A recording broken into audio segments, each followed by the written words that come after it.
हे 42 here. कैसे हैं आप लोग? मैं सतीश पांडे आज बात करूंगा विटामिन डी के इंपॉर्टेंस के बारे में। आज का यह वीडियो हमने doctor PK Dave, chairman orthopaedic department, Rockland hospital, doctor CS Yadav, professor head department of orthopaedic AIIMS, doctor Amit Nath Mishra, senior orthopaedic consultant Max hospital, doctor Shirish Bhatnagar, senior paediatrician और Neelanjala Singh, nutri diet expert की सलाह पर आपके लिए बनाया है। और अगर आपने अभी तक हमारे चैनल को नहीं सब्सक्राइब किया है तो सब्सक्राइब कीजिए हमारे चैनल को, प्रेस कीजिए बेल आइकॉन, जिससे आपको मिलते रहें स्वास्थ्यवर्धक वीडियोस के अपडेट लगातार। आपका यह सब्सक्रिप्शन पूरी तरीके से मुफ्त है, इसके लिए आपको किसी को भी कोई भुगतान नहीं करना होता।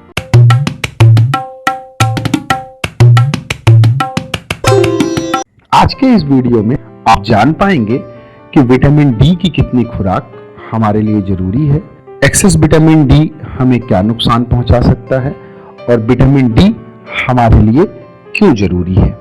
तो सबसे पहला प्रश्न कि हमारे लिए विटामिन डी जरूरी क्यों है। विटामिन डी हड्डियों, मसल्स और लिगामेंट की मजबूती के लिए जरूरी है, शरीर की इम्यूनिटी बढ़ाने के लिए, नर्व और मसल के कोऑर्डिनेशन को कंट्रोल करने के लिए, सूजन और इन्फेक्शन से बचने के लिए, किडनी, लंग्स, लीवर और हार्ट की बीमारियों की आशंका को कम करने के लिए, कैंसर को रोकने में मदद करने के लिए और शरीर के सही फंक्शन काम करते रहें, इसके लिए विटामिन डी बहुत ही जरूरी है। और अगर विटामिन डी की कमी हो जाए तो क्या दिक्कतें होती हैं। विटामिन डी की कमी से हड्डियों का कमजोर और खोखला होना, जोड़ों और मसल्स का कमजोर होना, कमर और नीचे के हिस्सों में दर्द होना, खासकर पिंडलियों में, हड्डियों से कट कट की आवाज आना, इम्यूनिटी कम होना, बालों का झड़ना, बहुत ज्यादा थकान और सुस्ती रहना, बेचैन और तुनुक मिजाज रहना, इनफर्टिलिटी का बढ़ना, पीरियड्स का अनियमित होना, ऑस्टियोपोरोसिस यानी हड्डियों का खोखलापन और ऑस्टियोमलेशिया यानी हड्डियों का कमजोर होना विटामिन डी की कमी से होने वाली कुछ दिक्कतें हैं। तो अब प्रश्न उठता है कि कितनी जरूरत होती है एक आदमी को विटामिन डी की। किसी भी सेहतमंद शख्स में विटामिन डी का लेवल 50 नैनोग्राम पर ml या उससे ज्यादा होना चाहिए। हालांकि 20 से 50 नैनोग्राम पर ml के बीच नॉर्मल रेंज है, लेकिन डॉक्टर 50 नैनोग्राम या उससे ज्यादा को ही बेहतर मानते हैं। अगर लेवल 25 से कम है तो डॉक्टर की सलाह से विटामिन डी सप्लीमेंट लेना शुरू कर देना चाहिए। पर एक बात का ध्यान रखना बहुत जरूरी है कि ज्यादा विटामिन डी भी खतरनाक होता है। वैसे विटामिन डी अगर बहुत ज्यादा हो जाए तो खतरनाक हो सकता है। ज्यादा तब माना जाता है जब शरीर में लेवल 8 to 900 नैनो मिलीग्राम पर ml तक पहुंच जाता है। ऐसा होने पर किडनी फंक्शन से लेकर मेटाबॉलिज्म तक असर पड़ता है। हालांकि विटामिन डी बहुत ही कम मामलों में इस लेवल तक पहुंच पाता है। कई बार लोगों को लगता है कि विटामिन डी ज्यादा लेने से नुकसान हो सकता है। मुंह से लिए जाने वाले विटामिन डी से कोई नुकसान नहीं होता। यह एक्स्ट्रा विटामिन डी शरीर से पॉटी या यूरिन के रास्ते निकल जाता है, लेकिन इंजेक्शन से लिया जाने वाला सारा विटामिन डी शरीर में ही रह जाता है। इसलिए विटामिन डी की सैसे या टैबलेट कैप्सूल लेने की ही सलाह दी जाती है। विटामिन डी की स्थिति शरीर में क्या है, यह जानने के लिए कौन सा टेस्ट होता है, यह भी आपको जानना जरूरी है। अगर हड्डियों या मसल्स में दर्द रहता है तो 25 हाइड्रोक्सी विटामिन डी का टेस्ट कराएं। अगर दर्द नहीं है तो भी आप यह टेस्ट करा सकते हैं।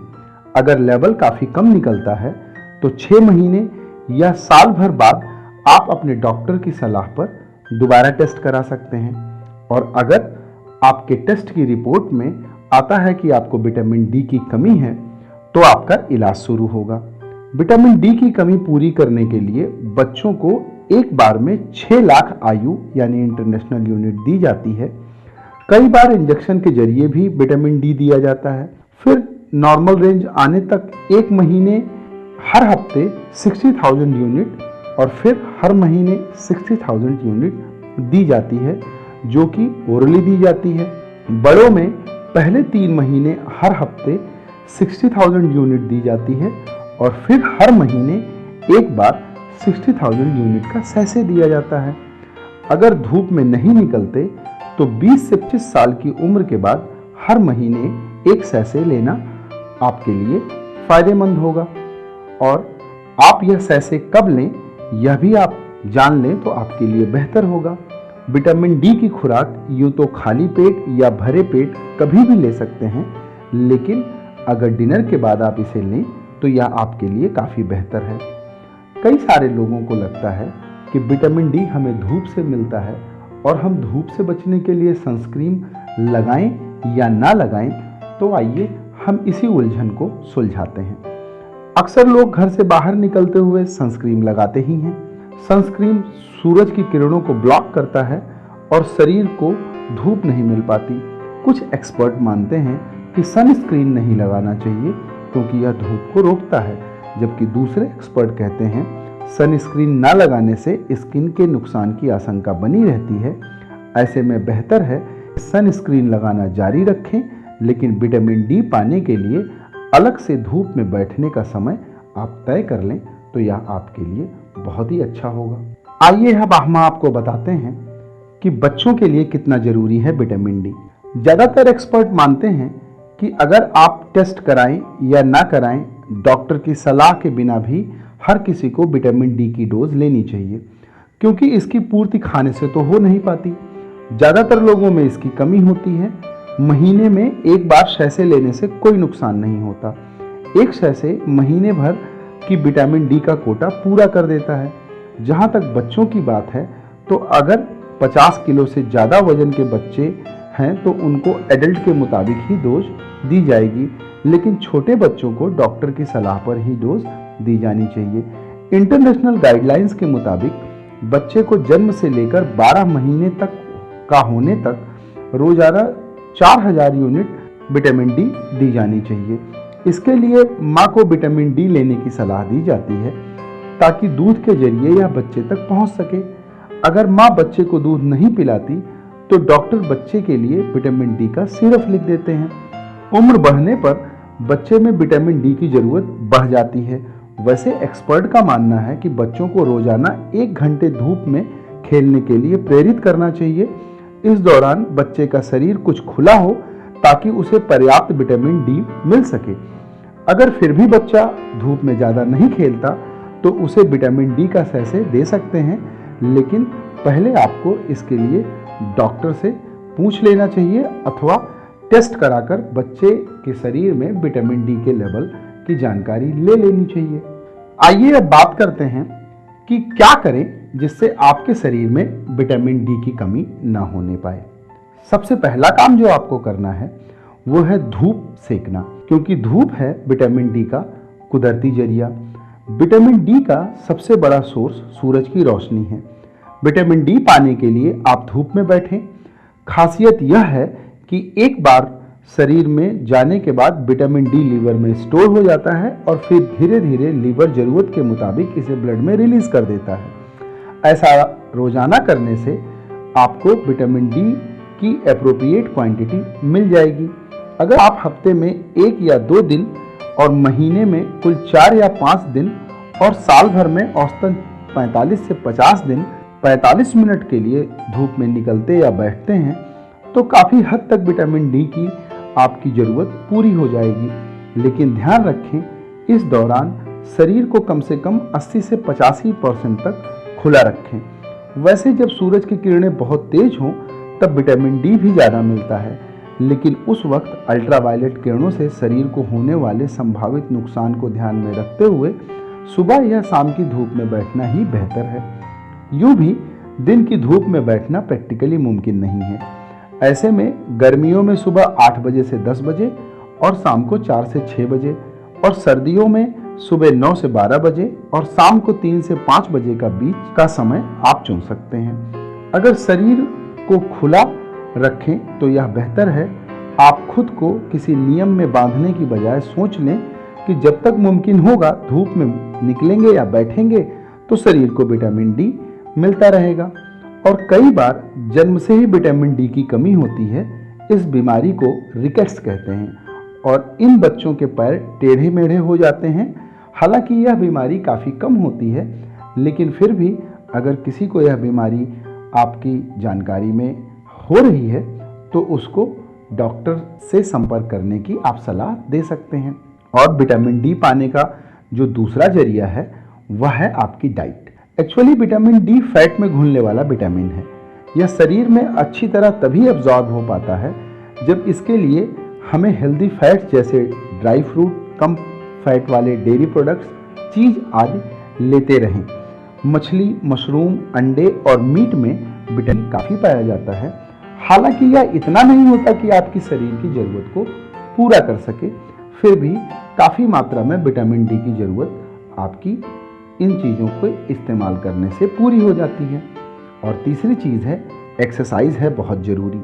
रोज़ाना कम से कम 30 मिनट एक्सरसाइज ज़रूर करें। एक्सरसाइज शरीर को फिट रखने के लिए और उसे सही तरीके से काम करने के लिए बेहद ज़रूरी है। यहाँ तक कि एक्सरसाइज ब्लड में मौजूद विटामिन डी और कैल्शियम को एब्जॉर्ब करने में आपका काफ़ी फ़ायदा करता है। अगर आप रोज़ाना 1 घंटा एक्सरसाइज करते हैं तो बाकी 23 घंटे फिट और खुशहाल रह सकते हैं। अगर यह 1 घंटा आप अपने लिए नहीं निकाल सकते तो 24 घंटे आप हेल्थ को लेकर परेशान रहेंगे। एक्सरसाइज में कार्डियोवैस्कुलर एक्सरसाइजेज, स्ट्रेंथनिंग, स्ट्रेचिंग को मिलाकर आपको एक्सरसाइज करना चाहिए। कार्डियो के लिए साइकिलिंग, एरोबिक्स, स्विमिंग या डांस, और स्ट्रेंथनिंग के लिए वेट लिफ्टिंग और स्ट्रेचिंग के लिए योग आप कर सकते हैं। अगर आप वॉक करना चाहते हैं तो कम से कम 45 मिनट ब्रिस्क वॉक यानी तेज तेज कदम से आपको चलना चाहिए। और अगर आप विटामिन डी के बारे में ज़्यादा जानकारी चाहते हैं तो कई सारी वेबसाइट्स हैं जैसे webmd.com। विटामिन डी के फायदे और इसके सोर्स से लेकर इसकी कमी पूरी करने वाली दवाओं तक की जानकारी आपको यहाँ मिल सकती है। और nhs.uk भी एक वेबसाइट है जो विटामिन डी को लेकर नई गाइडलाइंस क्या कहती हैं यह बताती है। और मोबाइल ऐप भी आपको विटामिन डी के बारे में काफ़ी मददगार साबित हो सकता है। एक ऐप है डी माइंडर। यह ऐप बताता है कि आप जहां हैं वहां आपको कितनी धूप मिल रही है। इस ऐप में टाइमर धूप में बैठने के लिए आपको रिमाइंड भी कराएगा। आपका विटामिन डी का लेवल क्या है यह भी आप जान सकते हैं। इसके अलावा डी राइज भी एक ऐप है। यह ऐप आपको कितना विटामिन डी जरूरी है, वह कैसे मिलेगा आदि जानकारियाँ आपको देता है। और यह सभी ऐप विंडोज़, एंड्रॉयड और iOS प्लेटफॉर्म पर उपलब्ध हैं। और इसके अलावा आप इस वीडियो को देखने के बाद विटामिन डी से संबंधित कोई प्रश्न आपके दिमाग में हो तो आप कमेंट कर हमें बता सकते हैं और हम कोशिश करेंगे कि आपके प्रश्नों के जवाब दे पाएँ। इसके अलावा आजकल सबसे कॉमन प्रॉब्लम ये हो गया है कि कम उम्र के लड़के लड़कियां दिन भर धूप से बचते हैं और धूप से बचने के लिए लाखों जतन करते हैं। इसीलिए अपने देश में शहरों में रहने वाले करीब 80 to 90% लोग विटामिन डी की कमी और उससे होने वाली समस्याओं से जूझ रहे हैं। तो आपको अगर कोई ऐसी प्रॉब्लम है जो हमने इस वीडियो में डिस्कस की है तो आपको अपने डॉक्टर से संपर्क करना चाहिए। और अगर आपको यह वीडियो पसंद आया हो तो इसे लाइक जरूर करें, और आपको लगता हो कि यह जानकारी किसी के लिए फायदेमंद साबित हो सकती है तो आप इस वीडियो को अपने सोशल नेटवर्क जैसे व्हाट्सएप, फेसबुक, ट्विटर के माध्यम से शेयर जरूर करें और सब्सक्राइब करें हमारा चैनल। यह सब्सक्रिप्शन पूरी तरीके से मुफ्त है। धन्यवाद।